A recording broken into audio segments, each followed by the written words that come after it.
Quero compartilhar uma palavra com a igreja hoje, com o tema. Volta aí um pouquinho. Se você que anota, aí ficou emboladinho aqui. O chamado de Jesus. Mateus capítulo 4, verso 18 ao 20. Diz assim: andando à beira do mar da Galileia, Jesus viu dois irmãos, Simão, chamado Pedro, e o seu irmão André. E eles estavam lançando redes ao mar, pois eram pescadores. E disse Jesus: sigam-me, e eu os farei pescadores de homens. No mesmo instante, eles deixaram as suas redes e o seguiram. Amém? Eu queria que hoje você me desse o máximo da sua atenção. Eu sei que parece que toda mensagem eu digo que é a mais importante, mas é porque talvez seja a mais importante hoje para a sua vida. Eu não sei dizer. O que eu sinto no meu coração é que o que eu vou compartilhar pode ser um divisor de águas de toda a sua jornada espiritual até hoje. Eu não quero ser ousado e muito menos arrogante com o que eu vou dizer. Eu quero que você entenda. Eu estou sendo simplesmente realista. É possível que a grande maioria de vocês nunca tenha entendido o que é ser um cristão. É possível que vocês, aqui a grande maioria dos que estão aqui, não sabem o que é seguir a Jesus. Não tem noção alguma do que isso implica, do que é. A grande maioria das pessoas aqui, acredito eu, pela minha percepção de pastoreio, de conversar, de ajudar as pessoas, de interagir com cada um de nós. Não é um julgamento que eu estou querendo dizer, não é um ataque que eu estou querendo dizer. É que é realmente o que você aprendeu, viveu, ou te explicaram, ou entendeu até hoje, a respeito da fé e do evangelho. É muito provável que esteja totalmente distante do que é o que Jesus estabeleceu, que era ser um cristão, que era ser um discípulo, o que isso significa? Quando é que eu me torno um cristão? O que é ser um discípulo de Jesus? Quando é que eu sou salvo? Esse é um tipo de dúvida. Quando é que você sabe se você é salvo? Você sabe se você tem uma eternidade que está garantida ao céu com Ele? Você sabe se você realmente é um cristão de verdade? Você sabe identificar, na verdade, o que é ser um cristão? O que marca? Quais são as características? Quais são os elementos disso que nós chamamos seguir a Jesus? Seja qual for a expressão. Mas o que isso significa de verdade? Principalmente num país extremamente cristão como o nosso, seja ele católico ou evangélico, mas predominantemente cristão como é o Brasil, eu tenho não só a impressão, eu tenho a convicção que a grande maioria dos que se dizem cristãos não sabem o que isso significa. Não tem noção do que isso implica. E vocês e nós estamos incluídos nisso. Há uma grande probabilidade de você não ter noção alguma. Eu vou dar exemplos aqui hoje, talvez. Eu vou falar de coisas que talvez você nunca relacionou isso com o fato de se tornar um cristão. Talvez você vai considerar muitas das coisas que eu vou dizer aqui como algo que alguém muito maduro vai viver lá na frente na jornada. Não, deveria ser a primeira coisa que todos nós deveríamos viver. É assim que deveria ter sido o começo da tua jornada. E tem alguns aqui que depois de 10, 15, 20 anos de fé, vão descobrir que não sabem nada a respeito do que é seguir a Jesus. E eu não estou sendo prepotente ou arrogante.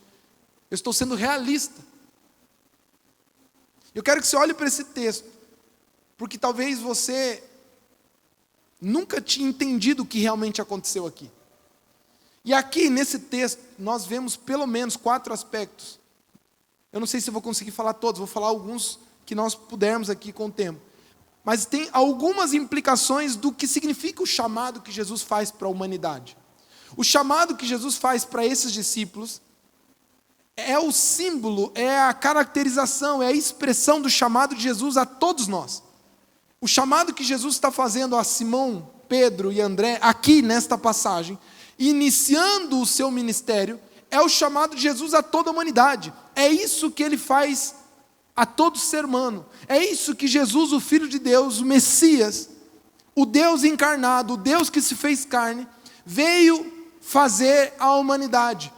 E o que ele fala aqui com Pedro e com André, e essa cena aqui, é uma breve ilustração do que acontece com o ser humano quando Jesus o chama. O chamado de Jesus a todo homem, em qualquer momento, em qualquer época, em qualquer tempo da história, seja naquela época ou seja hoje para nós, o chamado de Jesus para nós está caracterizado nessa cena aqui. Essa cena é a expressão do chamado de Jesus a todos nós.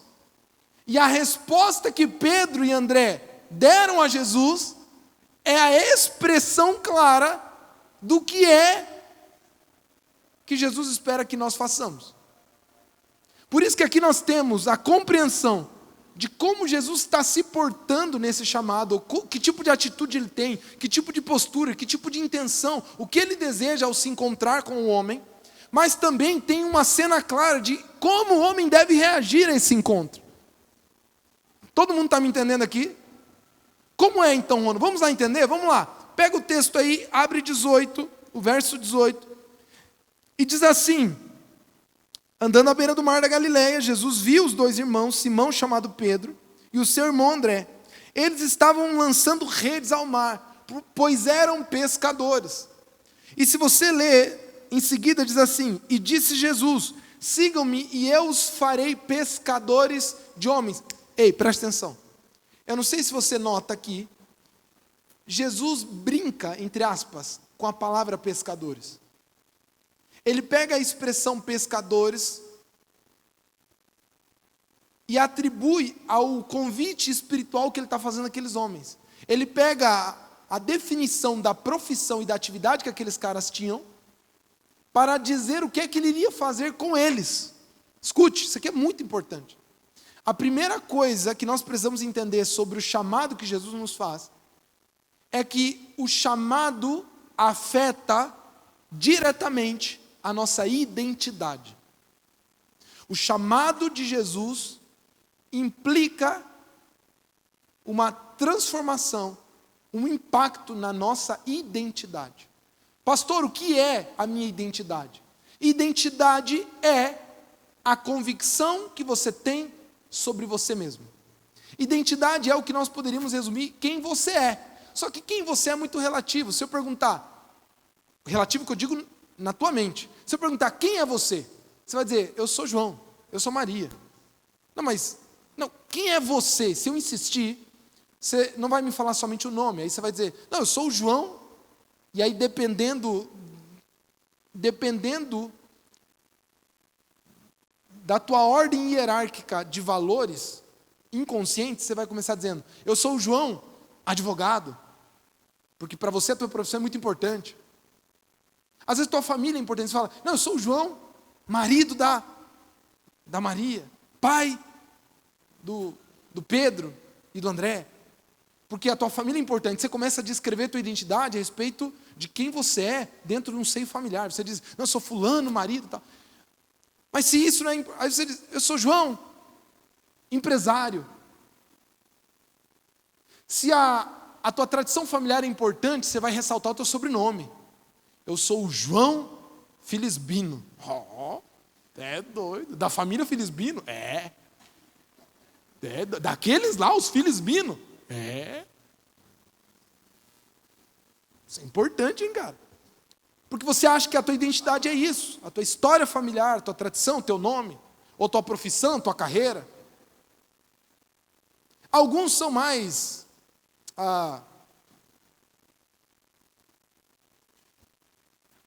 discretos e sabem disfarçar, mas logo que conhece alguém, dá um jeito de contar quão importante ele é.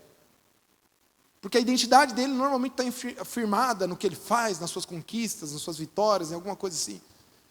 Identidade é a convicção que você tem sobre você mesmo. Muitas vezes consciente, mas o pior não é a consciente, o pior é a inconsciente. A identidade é, normalmente, o resultado da compreensão que você tem a respeito de quem você é e do seu valor. O problema é que a identidade da maioria das pessoas é distorcida. Eu vou te dizer 3 níveis de compreensão de identidade que a maioria das pessoas tem, que está errado. Ele pode te ajudar de alguma forma, mas ele não é quem você deveria ser. Primeiro nível, o nível do autoconhecimento.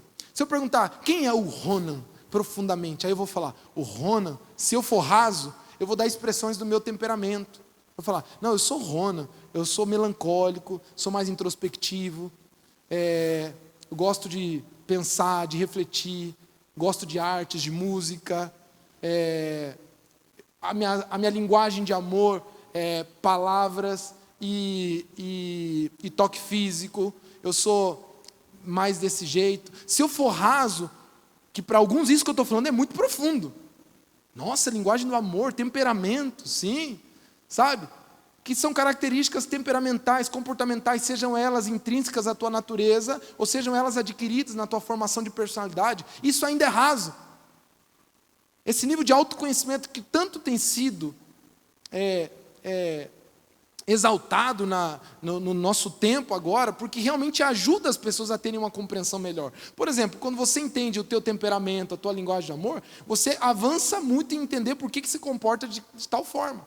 Por que você faz o que faz? Por que você sente como sente? Por que você chora com o que chora? Por que você ri com o que ri? Por exemplo, talvez tenha alguns que ignoram, mas quem já viu um pouquinho sobre isso, linguagem de amor, temperamento, essas coisas, ajudam muito. Por exemplo, né? Para quem não sabe sobre isso, você vai ver quão incrível é saber esse tipo de coisa. Uma pessoa sanguínea. O sanguíneo, ele faz parte dos temperamentos expressivos, para fora, quente. E um sanguíneo, ele é mais amigável, mais amistoso, gosta de falar, ele fala muito. Inclusive, a maioria dos problemas que o sanguíneo tem por causa da boca, né? Ele fala, ele se compromete, ele se arrepende, ele diz que vai fazer e não faz. Normalmente sanguíneos são simpáticos, conversadores, fala com o poste, fala com, sabe? Sanguíneo é para frentex. Sanguíneos normalmente são expressivos e gostam de se dar bem com as pessoas. Por isso que o sanguíneo tem uma área de fraqueza também, que para se dar bem com as pessoas, ele acaba às vezes comprometendo o seu próprio caráter. Sabe, ele falha, ele diz que foi, mas não foi, diz que está indo, mas não vai, sabe? O sanguíneo ele quer ficar de boa, ele é muito bom em relacionamento, ele conversa bastante, ele é falador, tal. Aí se você pega dos comportamentos expressivos, mas da parte seca,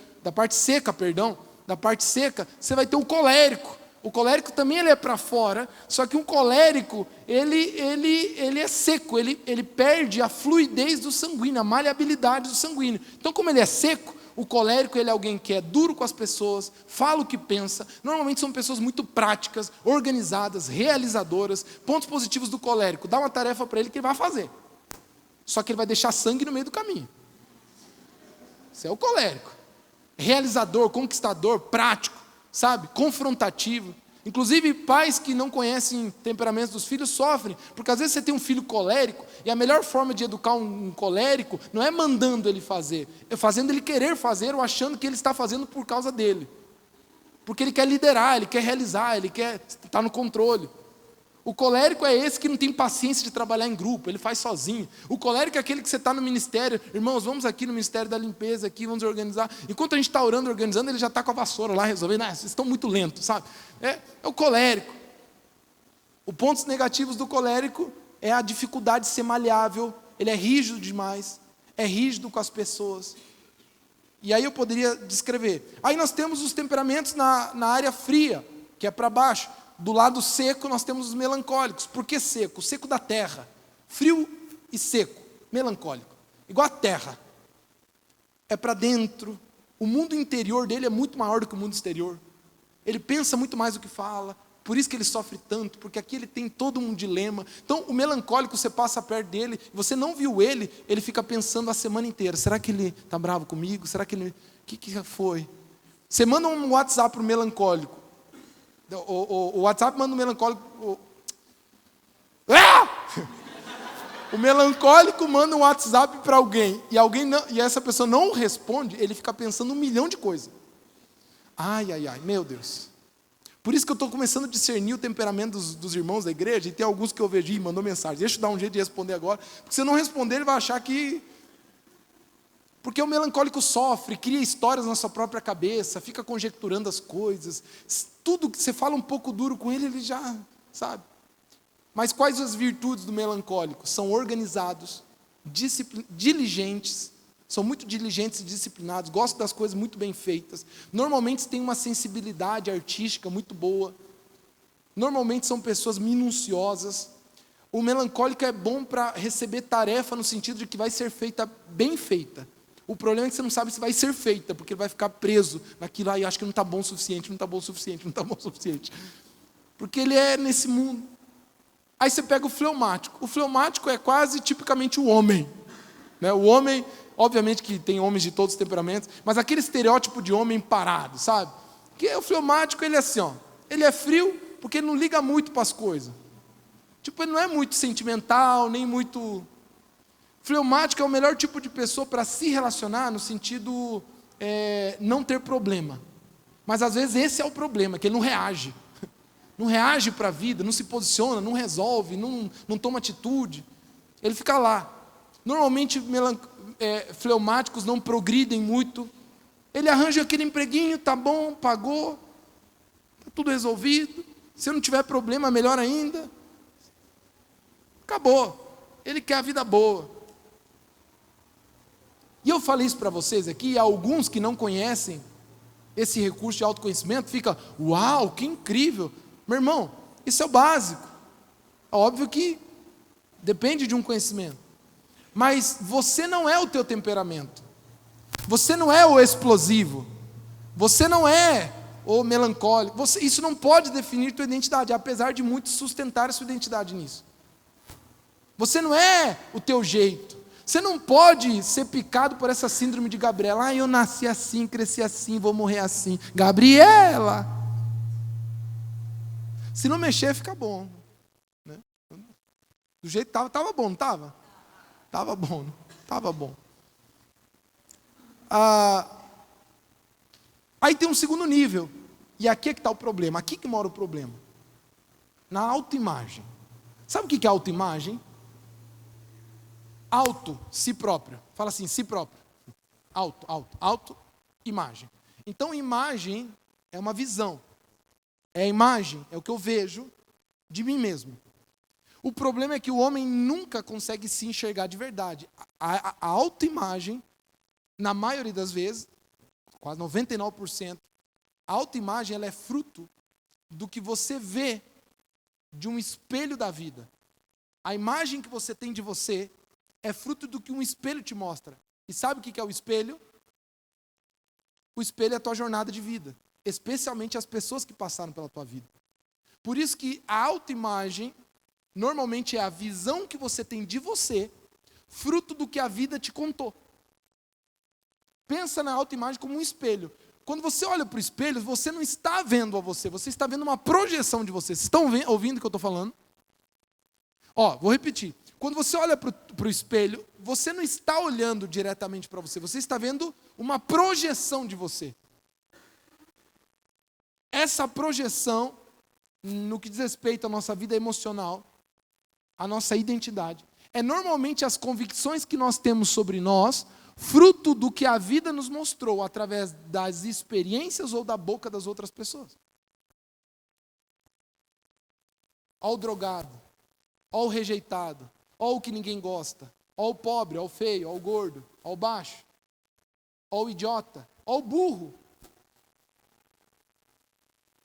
Eu vou te contar alguns exemplos de um problema de uma autoimagem distorcida. Quando você vive experiências, e essas experiências contam uma história sobre você, você se abraça a elas, mesmo elas não sendo verdade. Eu já tive a tristeza de conversar com muitas pessoas que passaram por abuso sexual.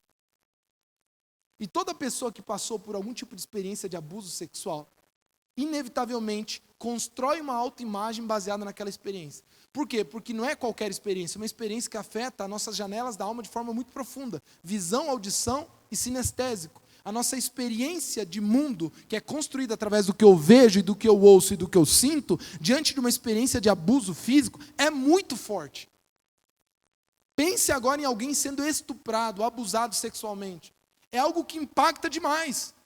O que ela ouve, os cheiros, os sentidos, o toque, aquilo vai de uma forma profunda no seu coração e cria uma imagem de que ela é aquela experiência. E ela cria uma convicção sobre ela mesma. E a maioria das pessoas que eu conheço que passaram por abusos tem dificuldade de se valorizar, de ter apreço por si mesmo, e acabam projetando essa imagem através de decisões em que ela se desvaloriza o tempo todo, em que ela é a coitada, em que todo mundo vai fazer isso com ela. Pessoas que passam por abuso, características, sejam eles de todos os aspectos, todo tipo de abuso, mas normalmente que as pessoas não são confiáveis.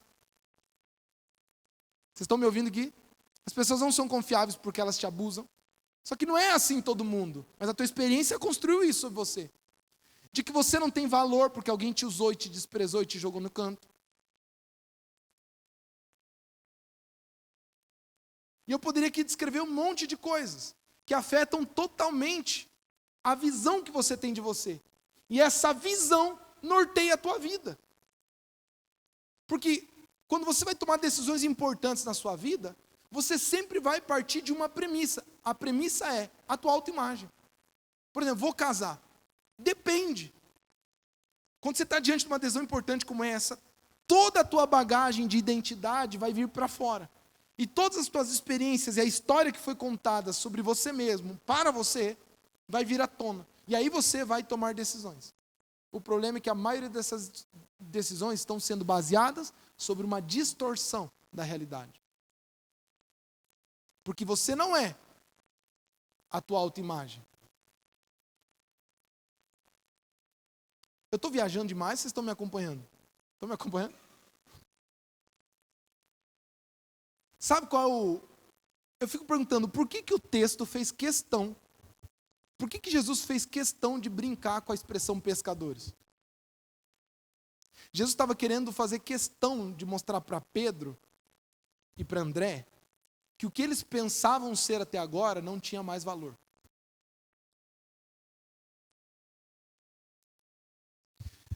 Um homem na Galileia do século I, a profissão dele era tudo que ele tinha. Inclusive, para quem não sabe, se você pega, não só na época de Cristo, se você pega na história da humanidade, normalmente os sobrenomes têm uma relação muito forte com o que você faz, com a tua atividade. Pega na cultura inglesa, principalmente, você vai ver isso muito forte. O pedreiro, o marceneiro. Sabe esses nomes bonitos que a gente fala? Scott, sabe? Holmes. Você fala, é tudo nome de profissão, sabe?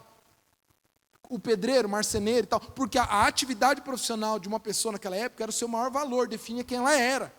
Quem é aquele? É o João? Mas que João? É o João marceneiro. Ah, o marceneiro? Então, na época da Galileia, ser pescador era falar, olha, a minha vida é isso.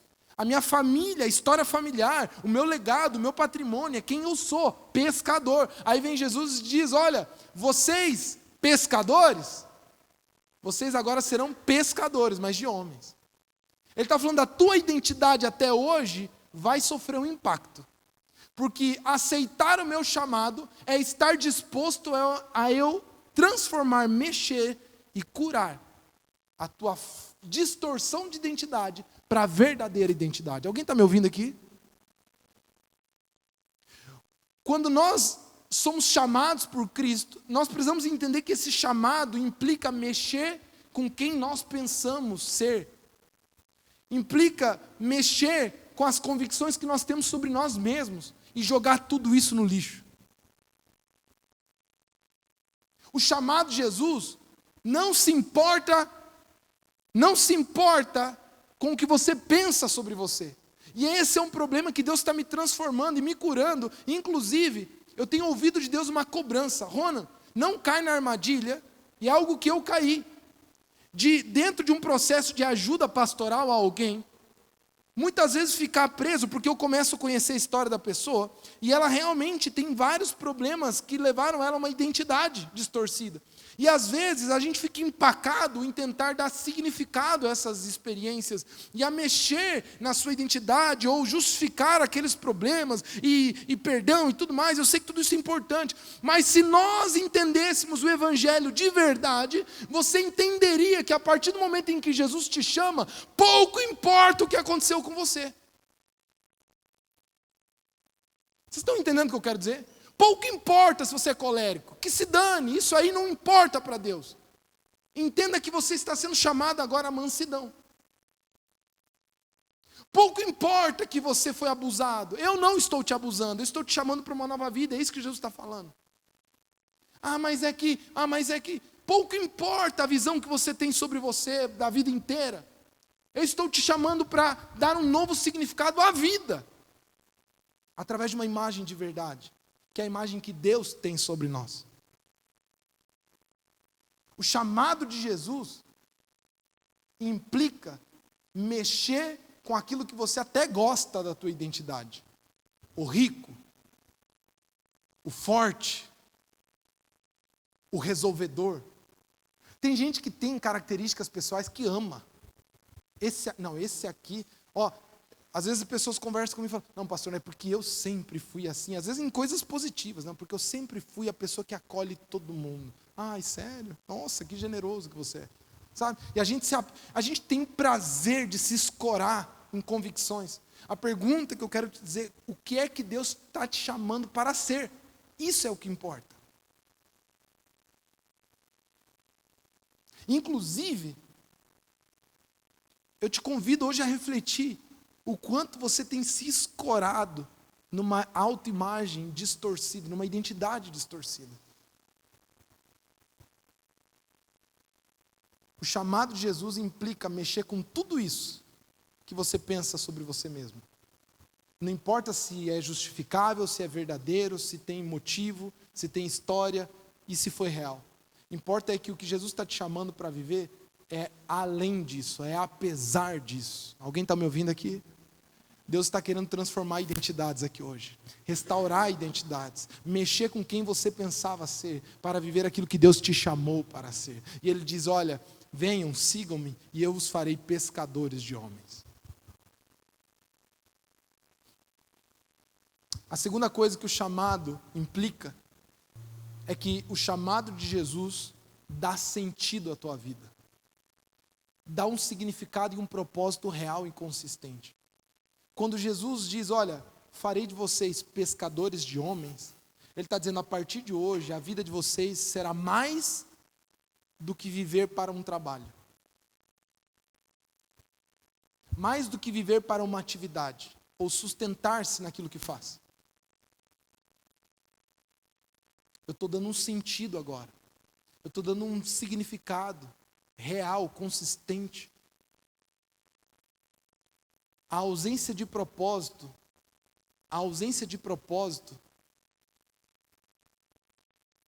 é a pior tragédia que pode acontecer na sua vida. Sabe qual é o lugar mais rico do mundo? Cemitério. Porque lá tem projetos não vividos, invenções não inventadas, canções não compostas, livros não escritos, porque pessoas presas à sua identidade distorcida deixaram de viver o seu propósito. A coisa mais linda sobre Davi na Bíblia não é nem que ele é o homem segundo o coração de Deus. Eu vou dizer o que eu acho ser a coisa mais linda sobre Davi na Bíblia. Atos capítulo 3, versículo 36. Tendo Davi cumprido o propósito de Deus na sua geração, adormeceu. A biografia de um homem foi resumida numa coisa. Eu não estou falando de qualquer homem. Eu estou falando do maior rei de Israel. Eu estou falando de um grande militar, de um compositor estupendo, de um poeta, de um estrategista, de um líder. Eu estou falando de alguém que tem uma biografia incrível. E o resumo da vida dele foi descrito como alguém que cumpriu o seu propósito. Seguir a Jesus é não ver mais sentido e propósito na vida em nada que não seja o que Jesus está te chamando para viver.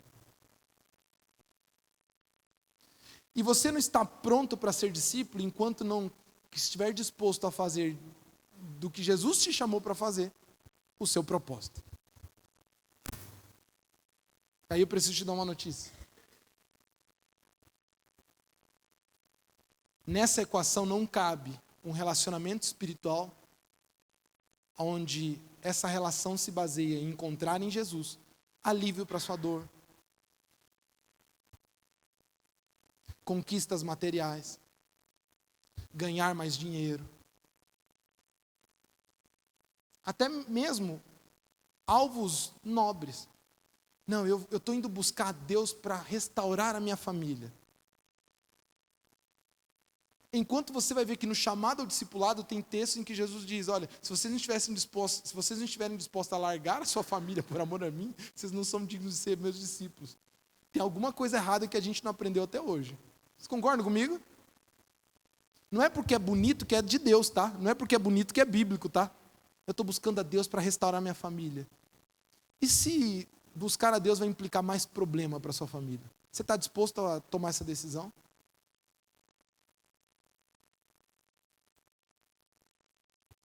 Não, é porque eu quero salvar o meu pai. E se não? E se não for? Entender o chamado de Jesus é entender que Ele está te chamando para algo que vai além de tudo que você possa desfrutar nesta terra. Pescar homem é um propósito eterno. Não se concretiza aqui. Sabe quando é que Pedro e André souberam que tinham vivido seu propósito? Quando? Com certeza, sabe quando? Quando morreram. Quando chegaram ao céu. Você não sabe que você está vivendo o seu propósito somente porque você está sendo louvado e aplaudido pelas pessoas. Ou porque tem pessoas que você ajuda e elas te agradecem. Ou porque você está conquistando financeiramente, está prosperando, ou as coisas... O famoso, as coisas estão dando certo.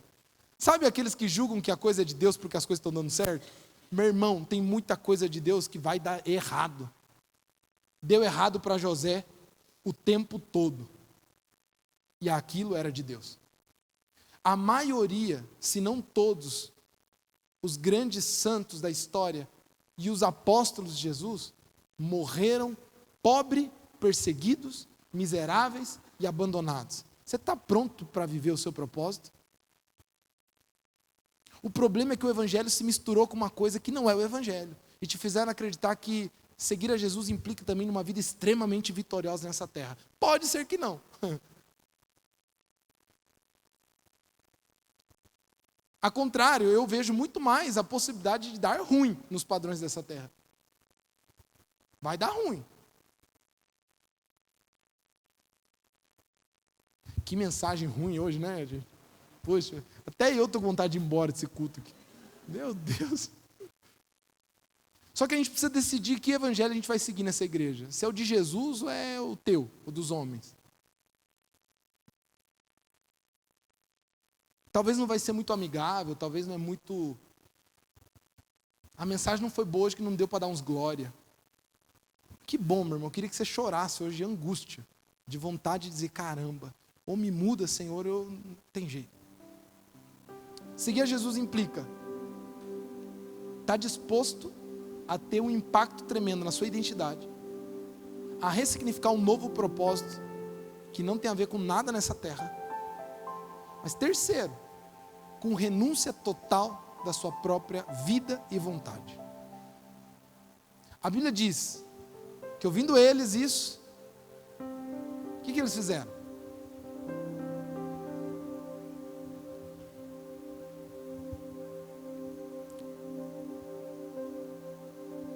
Sigam-me e eu os farei pescadores de homens. No mesmo instante, eles deixaram as suas redes e o seguiram. Eu quero fazer uma pergunta para vocês aqui. Quando é que você acha que alguém se torna salvo? Isso aqui é pergunta. Essa pergunta é interessante, hein, cara? Isso aqui é interessante.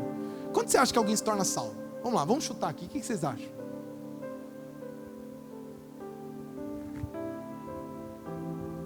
Ah, pastor, não faz pergunta difícil. Sei que tem que responder aí. Não, meu...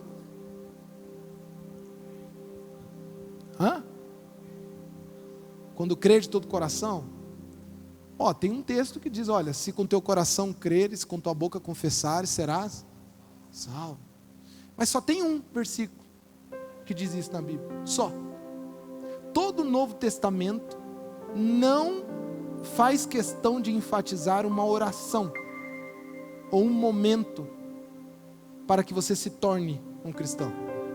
Pelo contrário, se você pega o Novo Testamento e compara entre procurar textos ou experiências que mostrem que alguém se tornou um cristão porque orou, comparado a alguém se tornou um cristão porque passou a adotar um novo modelo de vida, você vai encontrar um texto que embase uma oração e todo o Novo Testamento dizendo: seguir a Jesus através de uma nova caminhada, jornada de vida, comprova que você é um salvo. Aonde eu quero chegar? A gente acredita que segue a Jesus porque um dia orou. E eu não estou desmerecendo os atos de decisão pontual que a gente toma de quebrantamento diante de Deus. Eu não estou desprezando isso. Eu tive o meu. Mas não é isso que te torna um discípulo de Jesus. Não é porque um dia você foi à frente, como um ato simbólico, levantou uma mão, fez uma oração. O que te torna um seguidor de Jesus é abandonar as suas redes e segui-lo. E seguir implica algo que não é instantâneo e momentâneo, mas que se concretiza através de uma jornada. Não se segue no momento, se segue em um período. Vocês estão entendendo o que eu quero dizer? Não tem como dizer que alguém segue Jesus por um instante de vida. Só se sabe que alguém segue Jesus por um período de vida. Então a prova que você é um cristão, um discípulo de Jesus, não é porque você participa de uma igreja, frequenta um culto, tem uma fé sincera. Não é nada disso. Ou porque um dia orou, levantou sua mão, preencheu uma fichinha.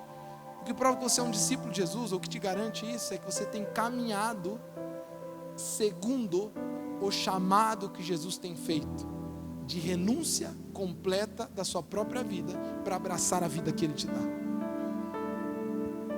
Isso é ser um discípulo.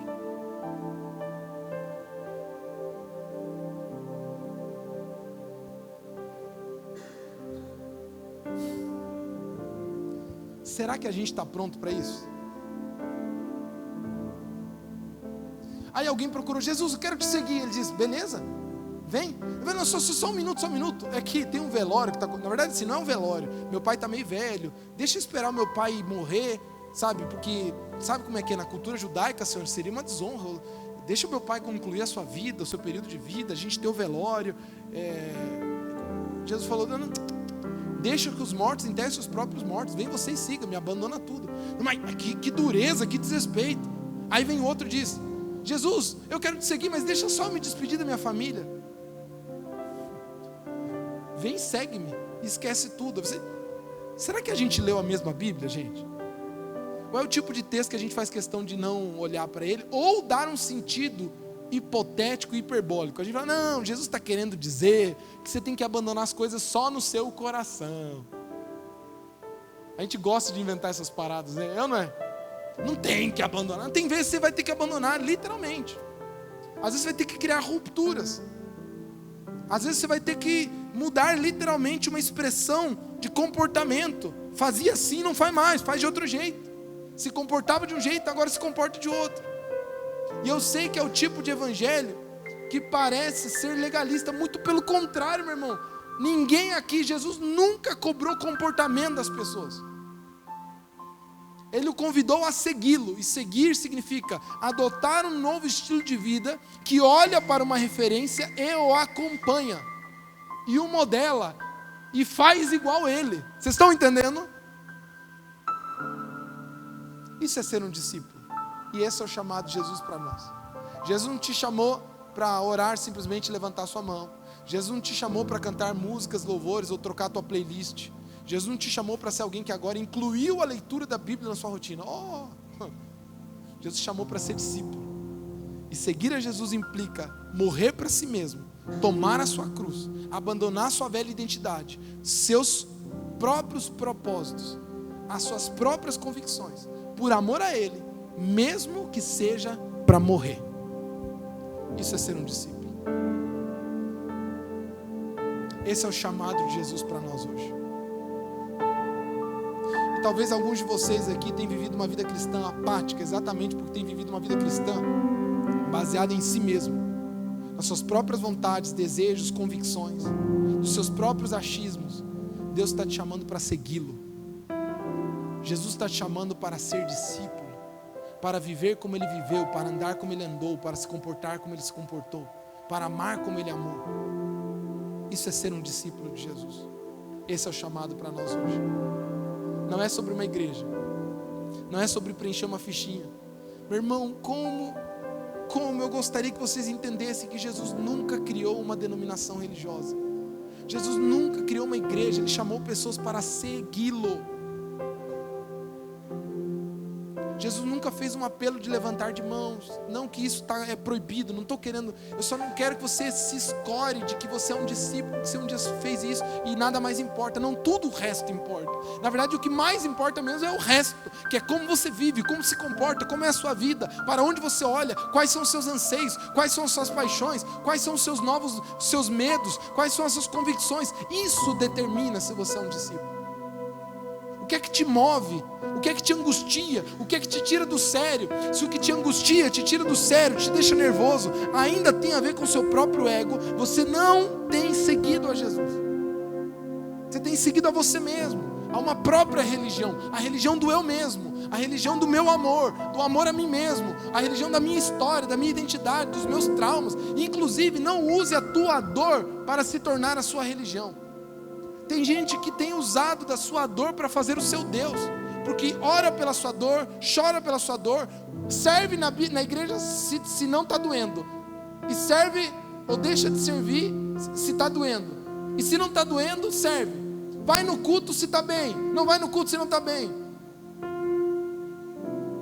Se explode com alguém, diz: é meu temperamento. Se deixa de fazer o que Deus pede, é porque, meu irmão, você não é a tua religião, você não é a tua fé, você não é o teu Deus, ou tem sido, ou não deveria ser. O chamado de Jesus é morrer para si mesmo, ao ponto em que as tuas alegrias não importam mais, a tua dor não importa mais, os teus sonhos não são o que mais importa, nem os teus anseios, é o de Jesus, e nele encontrar sentido, ao ponto de abandonar tudo e segui-lo. Esse é o chamado de Jesus. É amargo, não é marqueteiro, esvazia as igrejas, mas é o que Ele fez.